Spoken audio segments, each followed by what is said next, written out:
وسعت رزق کے لیے، رزق بڑھانے کے لیے ایک انتہائی آسان وظیفہ آپ کی خدمت میں پیش کر رہا ہوں، کیونکہ دوستو رزق کے لیے پریشان تو ہر کوئی ہے۔ جس قدر مہنگائی کا حال ہو گیا اور جو ہمارے ملک کی معاشی صورتحال ہے، جس طرح اکانومی جو ہے وہ برباد ہوئی ہے، تو معاشی طور پہ رزق کے لیے تو ہر انسان پریشان ہے۔ مطلب ہنرمند کو روزگار نہیں مل رہا، مزدور بیکار بیٹھے ہوئے ہیں۔ اب رزق آسمان سے من و سلوا کی طرح سے تو نازل ہونے سے رہا۔ وظائف آپ کی مدد صرف اس لیے کریں گے کیونکہ ہم یہ سمجھتے ہیں، یا میری یہ سوچ ہے کہ رزق اس وقت اس کے اندر تنگی یا پریشانی کا سامنا پیش آتا ہے جب آپ کو رزق دینے والا جو ہے آپ کا رازق آپ سے ناراض ہو، رازق راضی نہیں ہوتا۔ تو ان وظائف کا بیسک مقصد کہنے کا یا کرنے کا یہ ہوتا ہے کہ وظائف پڑھنے سے یہ نہیں ہوگا کہ جی آپ اب وہ وقت آ جائے کہ جناب آسمان سے جو ہے وہ من و سلوا اترے، یا آپ مسلح اٹھائیں اور اس کے نیچے سے سونے کی دیگ نکل آئے۔ رزق کا برکت کے لیے اس لیے یہ وظائف دیے جاتے ہیں کہ ہم جس رازق کو ناراض کر بیٹھے ہیں، تو قرآن کے کچھ وظائف سے یا اس کی صورتوں کی تلاوت سے اللہ پاک ہم سے راضی ہو جائے۔ اور جب رازق راضی ہو جاتا ہے تو پھر رزق جو ہے اس کا کوئی مسئلہ نہیں رہتا۔ وہ چاہے تو وہ آپ کو گھر بیٹھے بھی دے سکتا ہے، بلا وجہ ایسی جگہوں سے پہنچا سکتا ہے جس سے آپ کا گمان بھی نہ ہو، جس کو آپ دست غیب کہتے ہیں، قدرت کا ہاتھ، غیبی مدد۔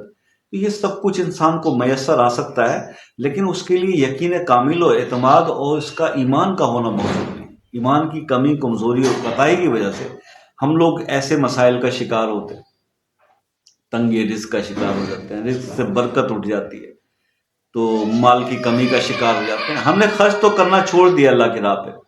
اللہ کی راہ پہ پہلے خرچ کیا جاتا تھا، جب خرچ کیا جاتا تھا تو اللہ کے ساتھ تجارت ہو جاتی تھی، مال بڑھتا تھا، وہ بات بھی ختم ہو گئی۔ خیر قصہ مختصر، میں تو آپ کو وظائف بتا سکتا ہوں جو آپ کو مدد کریں رزق کے بڑھانے کے اندر، تو وہ اس کے لیے سب سے اچھا جو آسان عمل جو میں آپ سے ہمیشہ ہی کہتا ہوں کہ سورہ کوثر جو ہے وہ لاجواب ہے رزق کے معاملے میں۔ دشمن کے لیے بھی بہت اس کے اکثیر عمل ہیں اور رزق کے معاملے بھی بہت اکثیر ہیں۔ تو رزق کے معاملے میں سورہ کوثر کا ایک اور عمل جو ہے وہ پیش خدمت ہے، بڑا ہی آسان، بڑا ہی سادہ، بڑا سمپل، ہر انسان اسے کر سکتا ہے اور بڑی آسانی سے کر سکتا ہے، اور بڑے ایزی یہ ہے۔ آپ نے صرف اور صرف کرنا یہ ہے کہ سورہ کوثر کو ہر نماز مغرب کے بعد 21 مرتبہ پڑھنا ہے، 21 مرتبہ، جسٹ 21 ٹائمز۔ آپ یقین کریں ہارڈلی 5 منٹ بھی نہیں لگتے۔ اول آخر آپ نے 11 بار درود شریف پڑھنا ہے اور 21 بار سورہ کوثر آپ نے مغرب کی نماز کے بعد پڑھنے کا اپنا روٹین بنا لیجیے۔ آپ اس روٹین کو ہمیشہ قائم رکھیے، آپ یقین کریں آپ کو اس کے بعد کسی اور وظیفے کی ضرورت نہیں پڑے گی۔ آپ کے رزق میں برکت، رزق میں اضافہ، مال میں اضافہ، اولاد بچوں کی ہر طرف سے آپ کو، مطلب آپ ایک اس کو جامع وظیفہ سمجھ کر اس کو کر سکتے ہیں جس میں آپ کے آلموسٹ ہر پرابلم کا حل ہوگا۔ لیکن بات وہی ہے کہ رب کو راضی کرنا۔ جب رحمان رازق ہوگا، رازق راضی ہوگا، تو پھر مسئلے مسائل خود بخود حل ہو جائیں گے میرے بھائی۔ مسئلے مسائل ہم نے خود خراب کر رکھے ہیں۔ دین کی طرف آنے کی دعوت دی جائے تو ہم ان لوگوں کا مذاق اڑاتے ہیں۔ ہم اپنی قبروں کو بھول چکے ہیں، ہم اپنے ایمانوں کو بیچ چکے ہیں۔ ہم خود جو ہے وہ اپنے آپ کا محاسبہ کریں کہ ہم کتنے نیک ہیں۔ ہم صرف نیک دکھنا چاہتے ہیں، نیک بننا نہیں چاہتے۔ تو ہمیں نیک بننا پڑے گا۔ اگر ہم اپنے آپ کو سدھاریں گے، اپنے آپ حرکتوں کو صحیح کریں گے، نیک بنیں گے، تو انشاءاللہ پھر کوئی مسئلہ نہیں رہے گا۔ اللہ پاک آج بھی مدد کرتے ہیں، آج بھی مسلوں کے نیچے سے سونے کی دیگیں نکل سکتی ہیں، آج بھی آسمان سے من و سلوہ نازل ہو سکتا ہے، آج بھی غیبی مدد حاصل ہو سکتی ہے۔